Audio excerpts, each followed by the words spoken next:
Well, welcome back, alumni. We're sure glad that you had the chance to come back and join us here at the School of Pharmacy.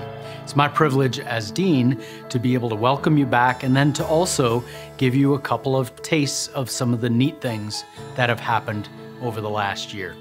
When we look at our student body, we see 170 students that are scattered between the 4 years, and it's actually set up so that it's 42, 43, 42, 43 when you look at the P1s, P2s, P3s, and P4s. So we're really excited about the number of students that we have in our program.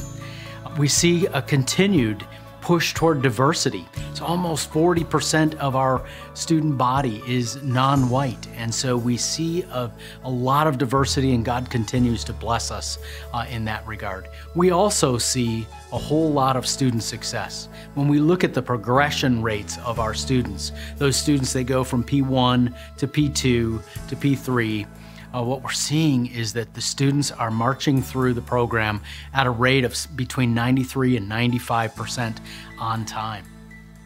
We look at the building itself. There's some refresh here. There's some transformation that's happened within the building. We've been able to hire 3 new faculty and a brand new director down at Cedarville.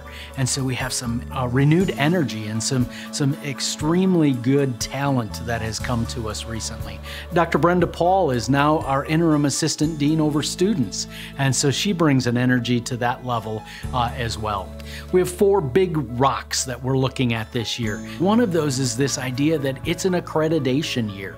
And so we're going to march through accreditation with a mock visit here in October and then the real visit in March. And so we're focused with all of our energy on making sure that we achieve full accreditation.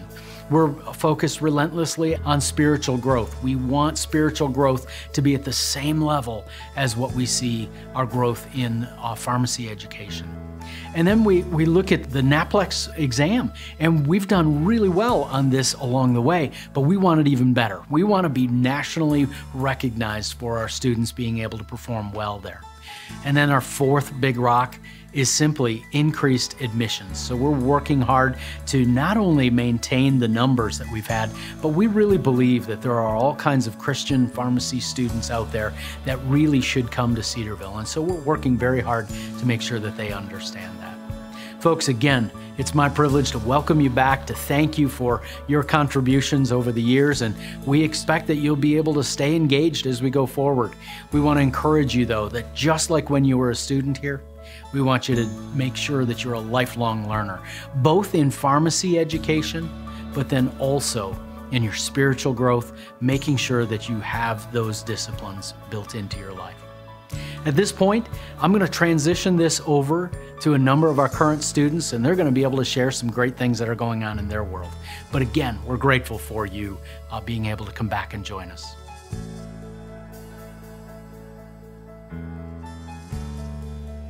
One of my favorite things I love about Cedarville School of Pharmacy is how the professors are genuinely love their students.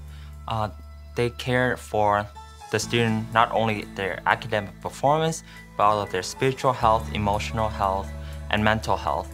I have never had any issues of able to come to the professor's office asking for their advice, even just talk about different struggles that I have, whether it's related to pharmacy school or not. They really care about what you're going through. If for some reason something comes up, even if it's not school related, that they want to rally around you and be able to pray for you and stand alongside you. And I don't think that's something that can be said at other schools. What I love about the faculty and staff is that they make it very clear that their goal is for us to succeed. And so just, having available office hours or just making it an intentional effort to grab coffee with us or just get to know us as a whole. The Christ aspect that is put on not only pharmacy practice, but they really try to stretch us as people and make us grow stronger in our faith on a daily basis. What I love the most about the School of Pharmacy here at Cedarville is the cringe word that you're probably gonna hear a lot, pharmally. That is just entailing that all of us are trying our best to treat each other as family, whether you are a P1, P2, P3, or P4.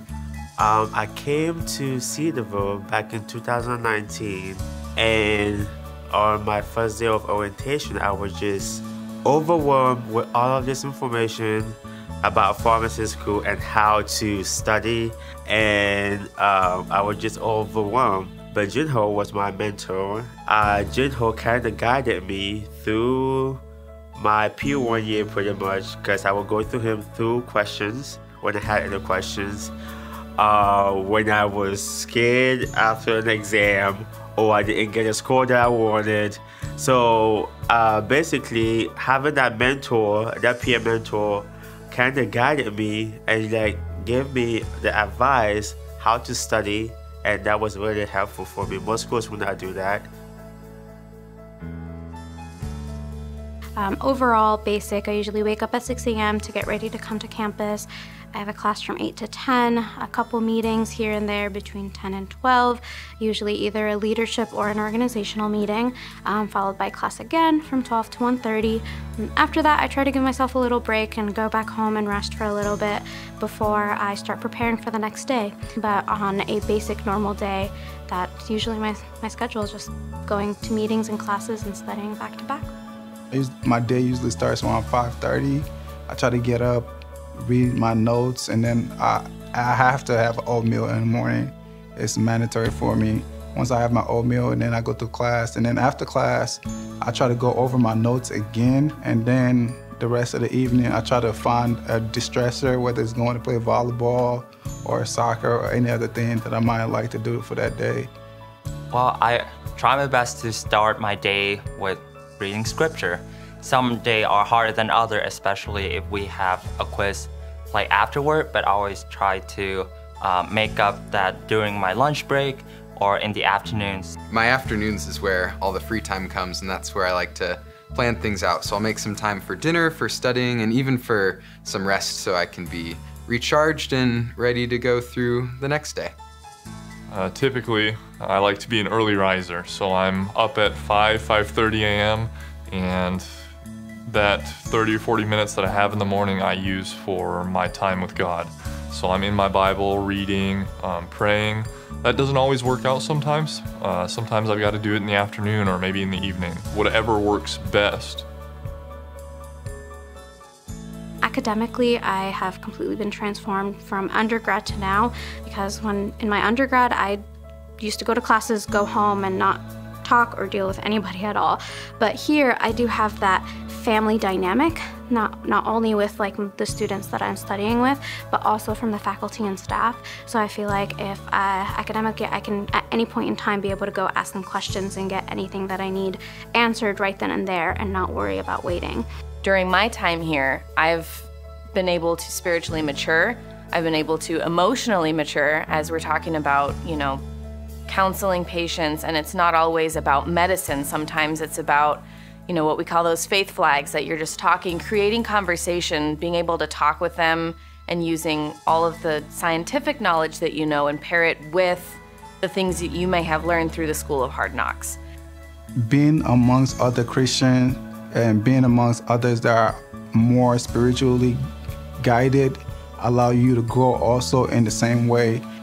Before, I used to make excuses, to be quite frankly, on not reading my Bible or not praying or things of that sort. Now I set alarms or I wake up a little bit earlier to just do those things.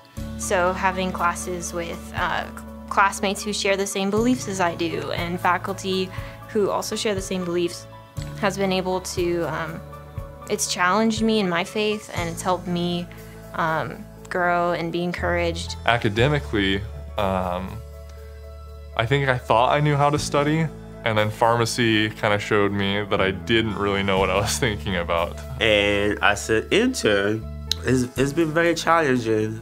That you have some people that they can be rude, but you cannot be too quick to judge. You have to be humble. Throughout my career here, I've learned the meaning of humility, how to be humble. As my time comes to an end here, I can't wait to just go out there and just try to be the best pharmacist as I can, and just to treat my patients with enough care and support like I would if they were my family member.